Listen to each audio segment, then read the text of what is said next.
Selamat datang di Domba Tersesat bersama saya Coki Pardede, Ibob Tarigan, dan juga Yeri Pati Nasarani.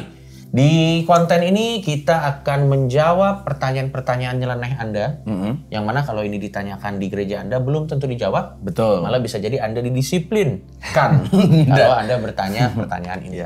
Jadi selamat datang di Domba Tersesat.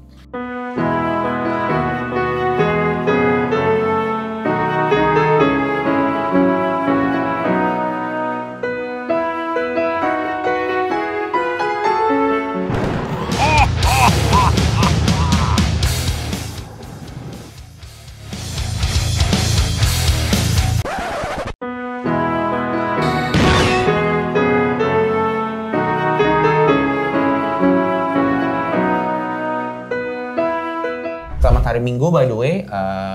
Gunakanlah konten ini sebagai alternatif apabila memang Anda benar-benar kepepet tidak bisa ke gereja. Silakan gunakan ini alternatif. Singkat, padat, jelas. Dan karena ini jadi alternatif gereja, kita juga akan impersonate gereja. Akan ada QR di sini. Silakan. Itu yang saya tunggu. Akan ada QR di sini. Iya.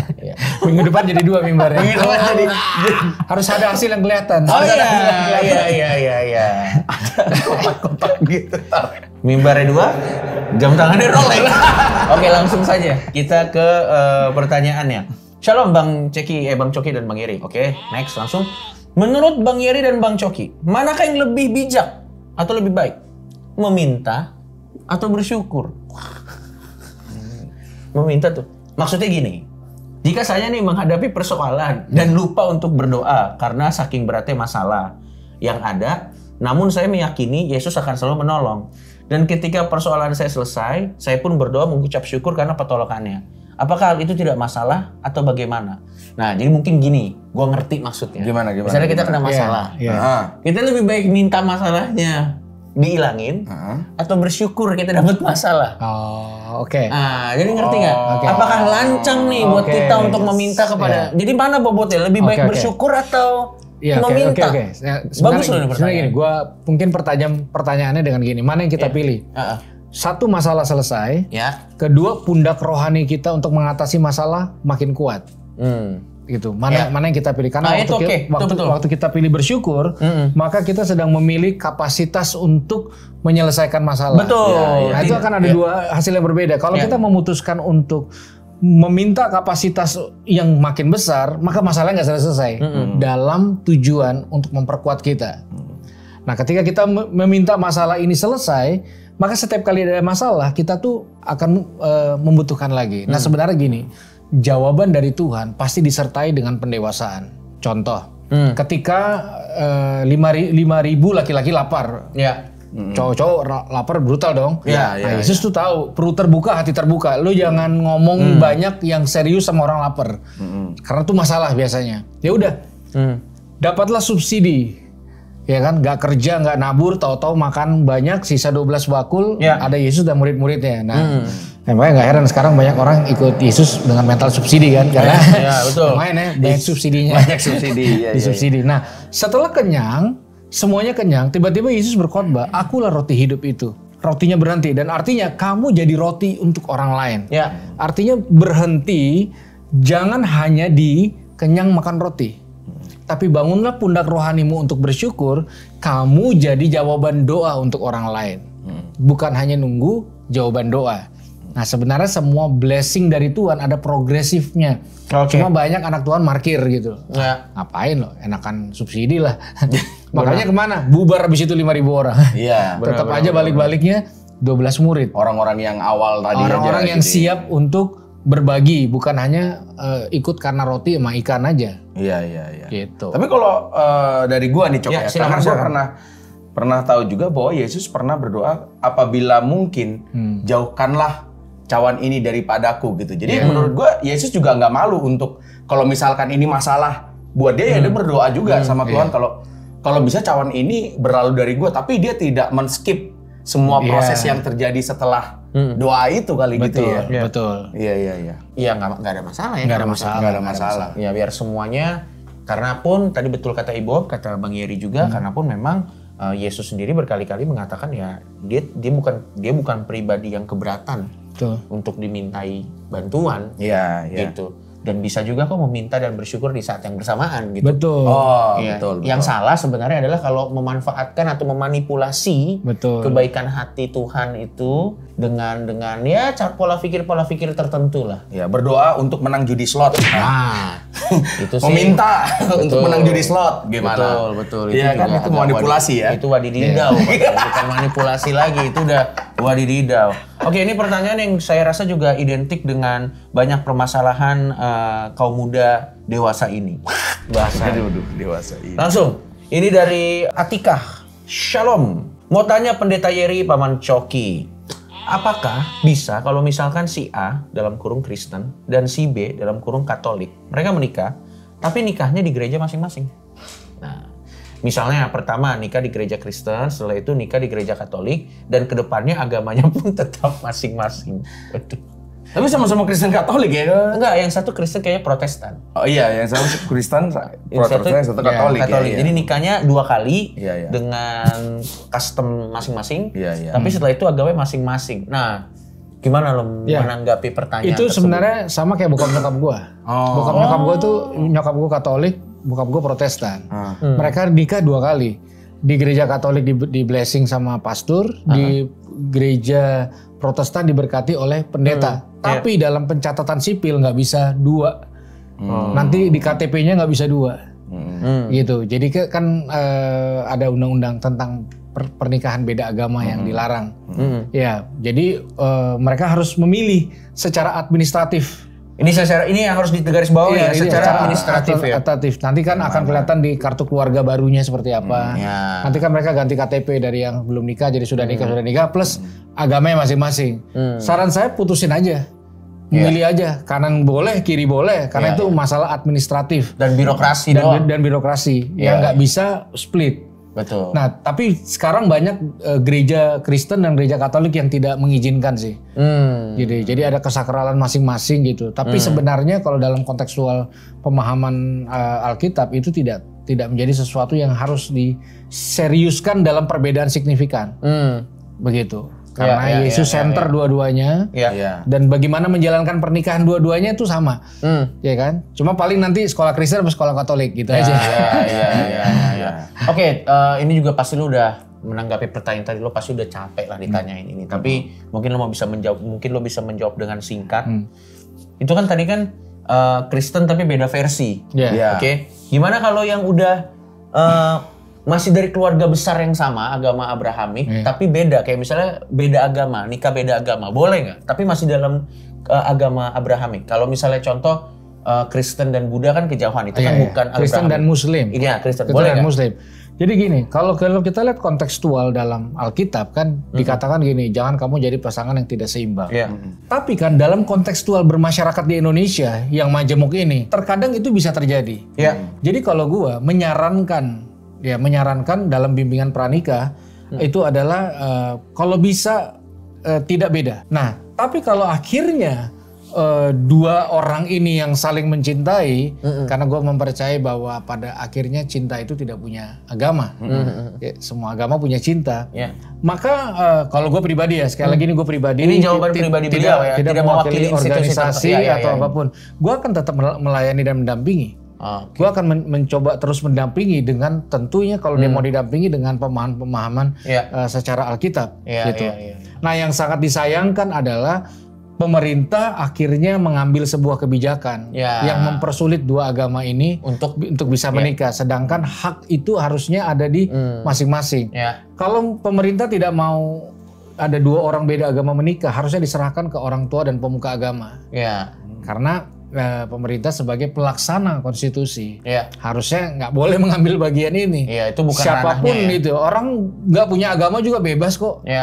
Gitu.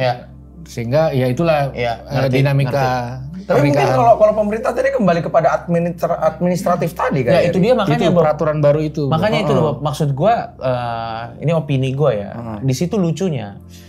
Pemerintah kan di saat yang bersamaan ingin supaya agama ini dimaknai secara dalam oleh masyarakatnya. Tapi sistemnya membuat kita memaknai agama cuma administratif. Iya. Betul. Jadi kan bertolak belakang gitu. Jadi di konstitusi kita kan dikatakan kan sila pertama ketuhanan yang Maha Esa. Berarti kan sebenarnya kan ada niat atau ada intensi supaya masyarakat kita tuh bisa memahami agama lebih dari sekedar peraturan. Tapi sistem yang dibangun, bagaimana cara mereka memperlakukan, membuat orang jadi nganggap ini mah birokrasi gitu. Karena jadi menurut gue bergeser dari negara menjamin hak orang beragama menjadi negara mewajibkan orang beragama. Itu kan dua poin yang berbeda kan maksudnya. Kalau menjamin hak kan ibaratnya hak mah terserah mau dipakai atau enggak. Nah, itu kan tugas pemuka agama. Tugas kita. Jadi kalau itu terjadi ya gue menganggap ya itu kegagalan gue. Tapi pemerintah jangan intervensi. Itu kegagalan gue dan gue yang harus bebenah. Kenapa dalam circle gue nggak berhasil menyatukan orang dengan sama. Yang gue evaluasi adalah diri gue. Betul. Oke, langsung saja ini ke pertanyaan selanjutnya. Lumayan berat episode ini ya memang. Iya. Enggak, karena memang kenapa gue semenjak balik jadi lebih bagus. Bukan, karena kenapa ini gini benar? Karena memang permasalahan yang tidak mau dilihat oleh banyak pihak yang dialami oleh orang muda sekarang. Bukan cuma orang muda sekarang, orang muda dari kapanpun. Ini nikah-nikah begini. Ini kan masalah yang ada tapi orang pura-pura nggak ada. Ini ada masalahnya. Dan coba komen. Berapa dari kalian yang pacaran beda agama? Banyak bro. Dan ini menjadi salah satu alasan laki untuk mengghosting wanita. Mengajar memang, ini menjadi alasan ini. Karena kita beda. Aduh oke, ini next. Dari Stefani. Salam Pak Pendeta Yeri dan Bang Yuri. Mau tanya dong. Kalau hanya iseng main judi online, menang dapat duit. Uangnya harus diapain ya biar halal? Karena bingung juga nih mau diapain. Gak expect akan menang dan bingung mau diapain duitnya. Terima kasih. Nah gimana tuh? Misalnya gini loh. Gak sengaja tuh kayak kesenggol. Tuh gak sengaja. Karena kan kayak kesenggol. Kalau gak sengaja main judi online tuh terlalu banyak proses yang harus dilalui. Sign up. Gak sengaja bikin akun. Terus gerak-gerakin. Itu terlalu banyak proses untuk bilang itu mah Anda sengaja Bang. Ya intinya gimana? Kalau bingung uangnya mau diapain, investasi ke Gulu apa ini? Gulu cuan. Beli outlet Gulu cuan. Kami menghalalkan. Langsung bersih kan? Langsung bersih uangnya. Dijamin bersih. Bersih ya. Iya. Tapi pertanyaan yang serius nih Bang Yeri. Pertanyaan yang serius. Di kekristenan sendiri ada nggak duit haram? Duit haram. Nah kalau duit itu kan sebenarnya dikatakan gini dulu tuh, silver blood. Jadi ada unsur darahnya dan ada unsur uangnya. Makanya waktu Yudas itu mengkhianati, rasa bersalahnya karena bukan cuma mengkhianatinya, mengkhianati karena apanya. Uang itu buat orang saat itu adalah darah dan janji. Gitu. Makanya dulu orang kalau gue pegang uang lo, gue dirampok, itu gue harus balikin uang lo. Meskipun gue dirampok, karena itu ada perjanjian sakralnya. Nah makanya yang berhubungan dengan uang dan ketuhanan itu sangat lekat. Makanya dibilang yang jadi nanti kompetitornya Tuhan adalah Mamon.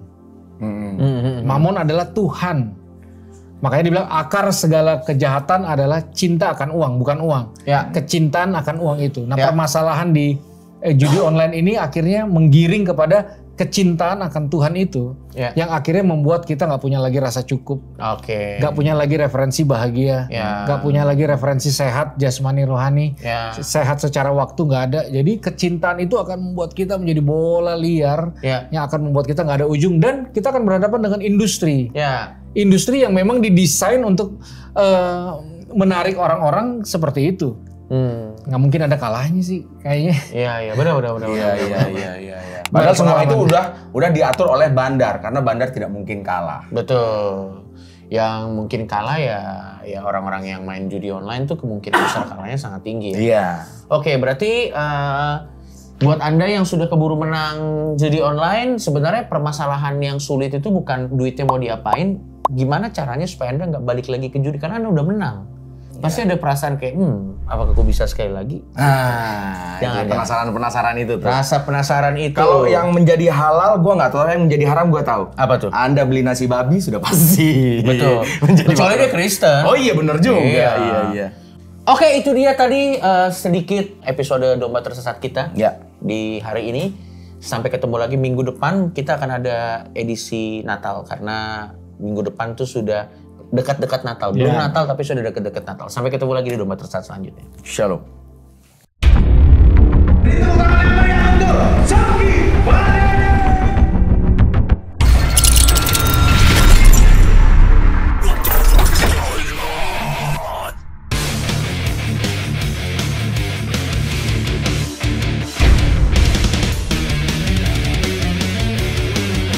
Ternyata yang selama ini gue cari ada di tempat-tempat yang gue belum pernah tahu. Sejarahnya cukup kelam karena dulu di sini waktu Perang Dunia Kedua Jepang bikin eksperimen sama para tahanannya di sini ya. Benar. Makanannya rasanya enak banget. Ternyata mencari bahagia gue sendiri itu datangnya lebih gokil kalau emang keluar langsung dari lingkup kepala gue.